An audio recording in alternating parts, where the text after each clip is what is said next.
సమయంలో ఇంతమందిని గ్యాదర్ చేసినట్టు రికార్డే కదా.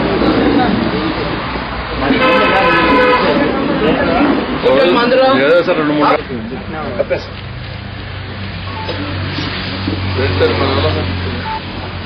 సార్ రండి, మీరు రండి, అందరూ ఫోటో రండి సార్, అందరూ ఈ పక్కన సార్.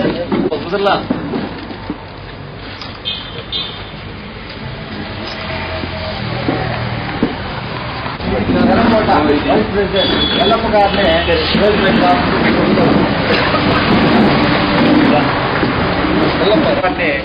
సభకు రిసీవ్ చేసి ఆశీర్వదించారు. అదేవిధంగా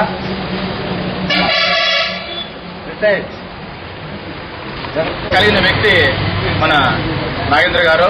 అలాంటి వాళ్ళు ఫెడరేషన్ చైర్మన్ గా ఉంటే మన కులాలంతా కూడా బాగుపడతాయి. ఎందుకంటే చైర్మన్ గా ఉండే వాళ్ళు ఏదైనా సరే అడిగి సాధించుకునేది ఉండాలి.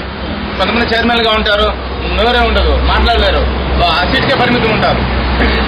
నాగేంద్ర అలా కాకుండా ఆయన శక్తినంతా మన కులాలకు దారిపోస్తారని, మన అభివృద్ధికి ఆయన తోడ్పడతారని నమ్ముతున్నాను. మనం ఇందాక మాట్లాడేప్పుడు సందర్భం వచ్చింది, అన్నగారు ఎమ్మెల్యే కావాలని. తప్పకుండా అవుతారు. దానికి ఇప్పుడు ఎమ్మెల్యే అవ్వాలంటే తప్పకుండా 10 కోట్ల డబ్బులు కావాలి. ఆ డబ్బులు కావాలంటే మన బీసీలు ఎవరైనా సరే ఒక కులం నుంచి, సపోజ్ ఇక్కడి నుంచే ప్రారంభిస్తాం. మన శాలివాహన నుంచి మన నాగేంద్ర గారు ఎమ్మెల్యేగా పోటీ చేస్తే స్టేట్ లో ఉండే మనం ప్రతి ఒక్కరు కూడా కుటుంబానికి 1000 రూపాయలు వేసుకుంటే 1,00,000 ఓట్లతో మెజార్టీ గెలుపొందుతాం. దేవుడు సహకరించి అన్నగారికి ఎమ్మెల్యే టికెట్ వచ్చి ఆయన పోటీ చేస్తే నా వంతు కానీ 50,000 రూపాయలు ఆయనకి ఎలక్షన్ ఫండ్ గా నేను ఇస్తాను. ఎందుకంటే మనలో సంఘంలో ఉండేవాళ్ళు, ఫెడరేషన్లో ఉండేవాళ్ళు, కాన్సెప్ట్ ఉండేవాళ్ళు, మన కుల అభివృద్ధికి తోడ్పడే వాళ్ళు ఎమ్మెల్యే సీట్లో ఉంటే, అలాంటి వాళ్ళు మినిస్టర్ అవుతే మన కులాలు బాగుపడతాయి. మనందరికీ తెలుసు, అన్ని వర్గాలకు అన్ని సమకూరుస్తున్నా మన బీసీలకి మటుకు ఎటువంటి ఉపయోగం లేకుండా ఎక్కడేసిన గొంగడు అక్కడే ఉంది. ఇదంతా అధిగమించాలంటే పవర్ అనేది మన చేతిలోకి రావాలి. ఆ పవర్ మన దగ్గరకు వచ్చినప్పుడే మనం ఏమైనా సాధిస్తాం. పవర్ లేకుండా మనం ఎంతసేపు ఎన్ని ఊగిసలాడినా, ఎన్ని ఊర్లు తిరిగినా వృధానే అవుతాం.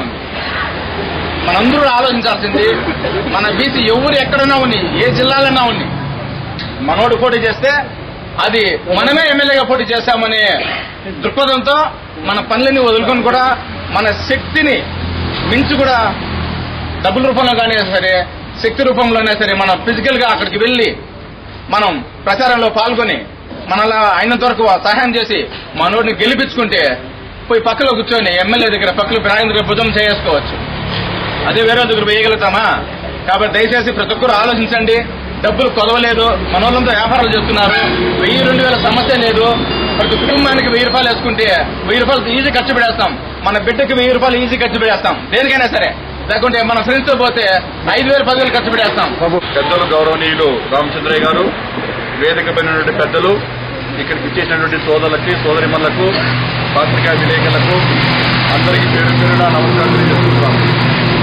మరి ఈనాడు అతి తక్కువ సమయంలో మీకు చెప్పగానే అతి తక్కువ వ్యవధిలో ఇంత పెద్ద ఎత్తున ఏర్పాటు చేసినటువంటి ఈ కార్యక్రమాన్ని ఏర్పాటు చేసినటువంటి కార్యనిర్వాహకులకు అందరూ కూడా పేరు పేరు నమస్కారం తెలియజేసుకుంటూ, మరి నాడు ఆంధ్రప్రదేశ్ ప్రభుత్వం గౌరవ ముఖ్యమంత్రి నారా చంద్రబాబు నాయుడు గారు ఈ రాష్ట్రంలో ఉన్నటువంటి బడుగు బలహీన వర్గాలకు చెందినటువంటి అనేక కులాలకు, ఆ కులాల్లో అన్ని రకాలుగా ఆర్థికంగా, రాజకీయంగా, సామాజికంగా, విద్యాపరంగా అన్ని విధాలుగా అభివృద్ధి చెందాలనేటువంటి ఆలోచనతో ఫెడరేషన్లు ఏర్పాటు చేసి, ఆ ఫెడరేషన్లకి చైర్మన్లుగా, డైరెక్టర్లుగా ఎంపిక చేసి, ఆ చైర్మన్ల ద్వారా ఆయా కులాల్లో ఉన్నటువంటి పేదలకు అన్ని రకాలుగా అభివృద్ధి చెందే విధంగా ఏర్పాటు చేసినటువంటి ప్రభుత్వం ఏదైనా ఈ రాష్ట్రంలో, ఈ దేశంలో ఉందంటే అది ఒక తెలుగుదేశం ప్రభుత్వం. ఈ సందర్భంగా మీ అందరికీ విజ్ఞప్తి చేస్తున్నారా. ఈనాడు ముఖ్యమంత్రి గారు మనకు అనేక రకాలుగా అన్ని వర్గాలకు చేయుతనివ్వాలనేటువంటి ఒక లక్ష్యంతో, ఒక ఆలోచనతో, అన్ని కులాలు కూడా అన్ని రంగాల్లో ముందుండాలనేటువంటి ఆలోచనతో ఈనాడు ఆయన చేసినటువంటి తపన మనందరికీ సందర్భంగా మీ అందరికీ విజ్ఞప్తి చేస్తున్న సోదరులారా, మరి ఈనాడు తెలుగుదేశం ప్రభుత్వం ఏ పరిస్థితుల్లో ఏర్పడిందో, తెలుగుదేశం ప్రభుత్వం వచ్చిన తర్వాతనే మనకందరికీ బడుగు బలహీన వర్గాల చెందినటువంటి అనేక మందికి అన్ని రకాలుగా ఈరోజు రాజకీయ పరిజ్ఞానం. గతంలో మీరు ఒకసారి ఆలోచన చేయండి, గత కాంగ్రెస్ పార్టీ ప్రభుత్వ హయాంలో ఎప్పుడు కూడా మనకు రాజకీయాల గురించి మరి అవగాహన కూడా ఉండేది కాదు. ఈనాడు తెలుగుదేశం ప్రభుత్వం ఏర్పడిన తర్వాత స్వర్గీయ నందమూరి తారక రామారావు గారు పార్టీ పెట్టిన తర్వాత అందరిలో రాజకీయ చైతన్యం తీసుకొచ్చేటువంటి మహానీయుడు, మహానేత స్వర్గీయ నందమూరి తారక రామారావు గారు. మరి ఆయన వచ్చిన తర్వాత, ఆయన పార్టీ పెట్టిన తర్వాత బడుగు బలహీన వర్గాలకు చెందినటువంటి మనం మరి అన్ని రంగాల్లో ఈరోజు సర్పంచులుగా, మండలాధ్యక్షులుగా, జిల్లా పరిషత్ చైర్మన్లుగా, ఎమ్మెల్యేలుగా, ఎంపీలుగా ఈరోజు ఈ సీట్లలో కూర్చుంటున్నామంటే మరి ఆ మహనీయుడు స్వర్గీయ నందమూరి తారక రామారావు గారు పెట్టిన భిక్షని ఈ సందర్భంగా మీ అందరికీ చెప్తాం.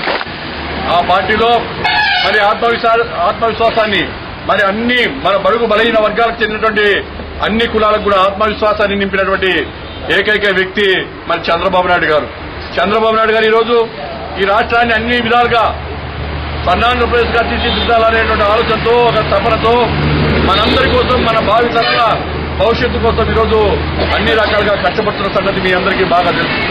ఈనాడు మన రాష్ట్ర ప్రభుత్వం మన శాలివాహన కుమ్మరి శాలివాహన ఫెడరేషన్ కి 22 కోట్ల రూపాయలు కూడా నిధులు ఇవ్వడం కూడా జరిగింది. ఈ నిధుల్ని ఏ రకంగా మనం సద్వినియోగం చేసుకోవాలి, ఈ నిధులు ఎవరికి ఇవ్వాలి, ఏ రకమైనటువంటి చేతి వృత్తుల ద్వారా ఆధారపడి జీవనం సాగిస్తున్నటువంటి అట్టడుగునటువంటి నిరుపేదలకు, అట్టడుగునటువంటి పేదవర్గానికి చేయుతనిచ్చే విధంగా మరి సొసైటీ ఏర్పాటు చేసుకోగలిగితే 11 నుంచి 15 మంది ఒక సంఘంగా ఏర్పడి, సభ్యులుగా ఏర్పడి వారు ఒక రిజిస్టర్ చేసుకుని బీసీ కార్పొరేషన్ లో రిజిస్టర్ చేయించుకుని ఆన్లైన్ ద్వారా అప్లై చేసుకోగలిగితే మరి వారికి ఈరోజు ఒక్కొక్కరికి 2 లక్షల రూపాయలు చొప్పున. ఎందుకంటే గతంలో కేవలం 50,000 రూపాయలు మాత్రమే ఇచ్చేవాళ్ళు. అది ఏ రకంగా అంటే 25,000 రూపాయలు సబ్సిడీ, అంటే 25,000 రూపాయలు ఫ్రీగా, 25,000 రూపాయలు బ్యాంకు అప్పు ద్వారా ఇవ్వడం జరుగుతూ ఉంది. ఆ 50,000 రూపాయలతో ఏ రకంగా ఆర్థిక అభివృద్ధి సాధించలేరనేటువంటి ఆలోచనతో మరి గౌరవ ముఖ్యమంత్రి వర్యులు ఈ 50,000తో ఆర్థికంగా అభివృద్ధి చెందలేనటువంటి ఆలోచనతో ఈనాడు 2 లక్షల రూపాయలు ప్రతి ఒక్కరికి కూడా ఇవ్వడం జరుగుతూ ఉంది. మరి మీరు సొసైటీలు ఏర్పాటు చేసుకోండి, సొసైటీలు ఏర్పాటు చేసుకోగలిగితే ఆ డబ్బులు ఇచ్చే బాధ్యత కూడా నేను తీసుకుంటానని చెప్పేసి. ఎందుకంటే ఈ ప్రాంతంలో అందరూ కూడా నాకు తెలిసి ఈ చిత్తూరు జిల్లాలోనే కాదు రాష్ట్రం మొత్తం మీద పలమనేరుకు ఒక చరిత్ర ఉంది. ఈ పలమనేరులో ఒక మన కులానికి సంబంధించినటువంటి వ్యక్తులు అన్ని రకాలుగా అంటే వృత్తుల ద్వారా అన్ని నైపుణ్యతలు చూపించి ఈ రాష్ట్రంలోనే కాదు దేశంలోనే అందరికీ ఆదర్శప్రాయంగా నిలిచినటువంటి ఈ పలమనేరు కుమ్మలకు మరి అందరు కూడా పేరు పేరున ధన్యవాదాలు తెలియజేస్తూ, మరి ఈ రోజు మనం చేస్తున్నటువంటి కుల వృత్తులకి అండగా ఉండేందుకు చైర్మన్ గా నా వంతు కర్తవ్యాన్ని, నా వంతు సహకారాన్ని 100కి 100 రూపాయలు పలమనేరుకు మొదటి ప్రాధాన్యత ఇచ్చే విధంగా ఏర్పాటు చేస్తానని. ఎందుకంటే ఈనాడు ఒకటే ప్రభుత్వం ఒకటే ఆలోచన చేస్తుంది, చేతి వృత్తులపై ఆధారపడి జీవిస్తున్నటువంటి జీవనం సాగిస్తున్నటువంటి కులాలందరికీ అండగా ఉండాలా, వారికి చేయూతనివ్వాలనేటువంటి ఆలోచనతో అందులో మొట్టమొదటి ప్రాధాన్యత ఈ రాష్ట్రంలో ఒక పలమనేరుకి దక్కుతుందనేటువంటి ఆలోచనతో నేనున్నాను. కాబట్టి 100కి 100 రూపాయలు పలమనేరులో ఎన్ని సొసైటీలు ఏర్పాటు చేసుకున్నా ఎంత మందికైనా సరే డబ్బులు ఇచ్చే బాధ్యత నేను తీసుకుంటానని చెప్పేసి దాంట్లో ఏమాత్రం సందేహం లేదు. ఇక్కడ ఉన్నటువంటి బీసీ వెల్ఫేర్ ఆఫీసర్కి చెప్పాను సరే, ఈ జిల్లాలో ఎన్ని సొసైటీలు ఏర్పాటు చేసుకున్నా పలమనేరుకు మొట్టమొదటి ప్రయారిటీ ఇచ్చే విధంగా, మొత్తం అన్ని సొసైటీలకు డబ్బులు ఇచ్చే విధంగా ఏర్పాటు చేయడానికి ఎలాంటి సందేహం లేదని చెప్పేసి మరొకసారి గుర్తు చేస్తూ, మరి అదేవిధంగా ఈనాడు ఒకసారి ఆలోచన చేయండి, మన కులంలో ఉన్నటువంటి చదువుకున్నటువంటి వాళ్ళు ఉన్నారు, నిరుద్యోగులుగా ఉన్నారు. ఆ నిరుద్యోగులకి ఈరోజు రాష్ట్ర ప్రభుత్వం మొన్ననే గత నెలలో గౌరవ బీసీ సంక్షేమ శాఖ మంత్రులు కొల్లు రవీంద్ర గారు మేము కూడా ఆ రోజు వెబ్సైట్ ని లాంచ్ చేయడం కూడా జరిగింది. ఆ వెబ్సైట్ లో మీరు ఆన్లైన్ లో అప్లై చేసుకోగలిగితే ఎన్టీఆర్ వెనుకబడిన తరగతుల ఉద్యోగ మేళ అనేటువంటి ఆన్లైన్ ఏర్పాటు చేసుకుని ఆన్లైన్ లో అప్లై చేసుకోగలిగితే, జాబ్ మేళాలో అప్లై చేసుకోగలిగితే మీకు మెసేజ్ కూడా వస్తుంది. ఆ మెసేజ్ ఎట్లా వస్తుందంటే మీరు అప్లై చేసుకున్న వెంటనే పలానా విజయవాడకి పలానా తేదీన రమ్మని చెప్పేసి మీకు ఆ మెసేజ్ లో కూడా తెలియజేయడం కూడా జరుగుతూ ఉంది. మరి 5 రోజుల క్రితం జాబ్ మేళా ఏర్పాటు చేశాం. ఈ రాష్ట్రంలో ఉన్నటువంటి మన వాళ్ళందరికీ దాదాపుగా 12 మందికి మంచి కంపెనీల్లో ఉద్యోగాలు కూడా ఇప్పించడం కూడా జరిగిందని చెప్పేసి మీ సభ ద్వారా మీ అందరికీ విజ్ఞప్తి తెలియజేస్తున్నారు సోదరులారా. మరి గౌరవ మంత్రివర్యులు కొల్లు రవీంద్ర గారు బడుగు బలహీన వర్గాలకు చెందినటువంటి మంచి మంత్రివర్యులు బాగా, ఎందుకంటే ఆయనకు మన కులాల్లో ఉన్నటువంటి నిరక్షర అన్ని విధాలుగా అంటే బాగా వెనుకబడినటువంటి కులాలకు అన్ని రంగాల్లో అభివృద్ధి చెందే దిశగా ఆయన వంతు కృషి చేస్తున్నారు, కష్టపడుతున్నారు.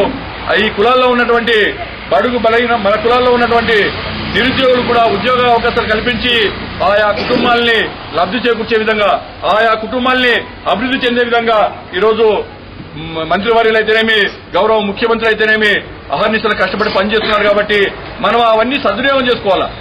ఆ ఫలాలు ప్రభుత్వం ఇచ్చేటువంటి ఫలాలు మనం అందుకొని ప్రభుత్వం నుంచి మనం ఏవైతే సబ్సిడీ రుణాలు ఏవైతే ఫలాలు ఉన్నాయో అవన్నీ మనం సద్వినియోగం చేసుకుని మనం కూడా ప్రభుత్వానికి అండగా ఉండే విధంగా తెలుగుదేశం ప్రభుత్వానికి దాదాపుగా ఈ రాష్ట్రంలో కుమ్మర్లు దాదాపుగా 70% మంది తెలుగుదేశం పార్టీకి అనుకూలంగా ఉన్నారు. ఇంకా అరొకరో 30% మంది ఉన్నటువంటి ఈ మన వాళ్ళను కూడా తెలుగుదేశం పార్టీ ప్రభుత్వానికి అండగా ఉండే విధంగా ఏర్పాటు చేసినందుకు నేను చైర్మన్ గా నా బాధ్యతను నేను నిర్వర్తిస్తున్నాను. నా బాధ్యతను నేను నెరవేర్చడానికి ఈ రోజు రాష్ట్రంలో ఉన్నటువంటి 175 నియోజకవర్గాలు ఉన్నాయి. ఈ 175 నియోజకవర్గాల్లో ఉన్నటువంటి దాదాపుగా 664 మండలాలు ఉన్నాయి. ఈ 664 మండలాల్లో పర్యటించి మన వాళ్ళందరిలో అవగాహన కల్పించి అందరినీ అవేర్నెస్ తీసుకొచ్చి చైతన్యవంతులు చేసి తెలుగుదేశం పార్టీ ప్రభుత్వానికి అండగా ఉండేందుకు నా శక్తివంతం లేకుండా పనిచేయడానికి, మరి అదేవిధంగా వీరికి తెలుగుదేశం ప్రభుత్వం ద్వారా వచ్చేటువంటి ఫలాలన్నీ అందించి మన కులంలో ఉన్నటువంటి, ఎందుకంటే నేను దాదాపుగా 4 జిల్లాలు ఇప్పటికే దాదాపుగా 4 జిల్లాలు కంప్లీట్ కూడా చేయడం జరిగింది. గుంటూరు, కృష్ణా, తూర్పుగోదావరి, పశ్చిమ గోదావరి ఈ 4 జిల్లాల్లో మండల కేంద్రాల నుంచే కాకుండా గ్రామ స్థాయి నుంచి మరి అన్ని నియోజకవర్గాల్లో పర్యటించి ఆయా సంబంధిత నియోజకవర్గ ఎమ్మెల్యేలతో కూడా కోఆర్డినేషన్ చేసుకుని పెద్ద ఎత్తున ఒక్కొక్క నియోజకవర్గంలో ఒక మీటింగ్ పెడితే దాదాపుగా 1000 మందికి ఎక్కడ కూడా తక్కువ రాకుండా 4-5 వేల మంది కూడా వచ్చిన సందర్భాలు కూడా ఆ నియోజకవర్గాల్లో ఉన్నాయి. మరి అటువంటి నియోజకవర్గాల్లో కోఆర్డినేషన్ చేసుకుని ఎమ్మెల్యే ద్వారా మన వాళ్లకు సమస్యల పట్ల ఏవైనా సమస్యలు వచ్చినా కూడా ఎప్పటికప్పుడు అక్కడ ఉన్నటువంటి ప్రజాప్రతినిధులను సంప్రదిస్తే వాటి పరిష్కారానికి కృషి చేయడానికి చైర్మన్ తో పాటు నాతో పాటు అక్కడ ఉన్నటువంటి ఎమ్మెల్యేలు కూడా మన వాళ్ళ కోసం పనిచేస్తారని, ఇందులో ఎలాంటి అనుమానం లేదని చెప్పేసి తెలుగుదేశం ప్రభుత్వం పేద ప్రజల కోసం పనిచేసేటువంటి ప్రభుత్వం తెలుగుదేశం పార్టీ ప్రభుత్వం. కాబట్టి సోదరులారా, నాకు అవకాశం ఇచ్చారు ఒక చైర్మన్ గా. నన్ను నిజంగా నాకు శ్రీశైలం దేవస్థానం చైర్మన్ గా నాకు అవకాశం ఇస్తారనేటువంటి ఆలోచన నాకు ఉండింది. కానీ నేను ముందు నుంచి తెలుగుదేశం పార్టీలో గత పార్టీ ఆవిర్భావం నుంచి పనిచేస్తున్నాం. రాజకీయ నేపథ్యం ఉన్నటువంటి కుటుంబం మాది. అన్ని రకాలుగా మరి అక్కడ ఉన్నటువంటి మా జిల్లాలో ఉన్నటువంటి శ్రీశైలం దేవస్థానం చైర్మన్ గా ఇస్తే మంచి అంటే దాంట్లో ఆ చైర్మన్ గా నాకు ఈ అవకాశం కల్పిస్తే భగవంతుడి దగ్గర అందరికీ మేలు చేసే విధంగా, అంటే భగవంతుడి దగ్గర ఒక ప్రశాంతమైనటువంటి వాతావరణం ఉంటుందనేటువంటి ఆలోచనతో నేను చైర్మన్ గిరి కావాలని చెప్పేసి మరి గౌరవ ముఖ్యమంత్రి వారిని, ఆయన తనయుడు లోకేష్ బాబుని, మరి బాలకృష్ణ గారిని అందరినీ కూడా పదే వారికి విజ్ఞప్తి చేయడం కూడా జరిగింది. మరి ఎందుకో నా అదృష్టమో నా దురదృష్టమో కానీ అది కొంత జాప్యం జరిగిపోవడం వల్ల, ఎందుకంటే ఆ శ్రీశైలం దేవస్థానం చైర్మన్ అక్కడ ఉన్నటువంటి పాలక మండలి కోర్టుకు వెళ్లిపోవడం, కోర్టులో స్టేటస్ కో ఆర్డర్ తీసుకోవడం, దానివల్ల జాప్యం జరగడం వల్ల నాకు అది పూర్తిగా వెనకబడిపోవడం, అక్కడ ఒక స్పెషల్ అథారిటీస్ ఏర్పాటు చేయడం, అక్కడ ఉన్నటువంటి కలెక్టర్ ని అక్కడ చైర్మన్ గా వ్యవహరించే ఏర్పాటు చేసి మెంబర్స్ గా ఏర్పాటు చేయడం వల్ల అది పూర్తిగా జాప్యం జరిగిపోవడం వల్ల ఈ కులాలకు సంబంధించినటువంటి ఫెడరేషన్లన్నిటి ముందుకు రావడం వల్ల ఈ కులాలకు సంబంధించినటువంటి నేను, ఎందుకంటే కుమ్మరి కులంలో అంతో ఇంతో సమర్థవంతంగా పనిచేసడం ఒక నమ్మకంతో, ఒక విశ్వాసంతో ముఖ్యమంత్రి గారు నాకు ఈ అవకాశాన్ని కల్పించారు. ఆశయాన్ని ఒమ్ము చేయకుండా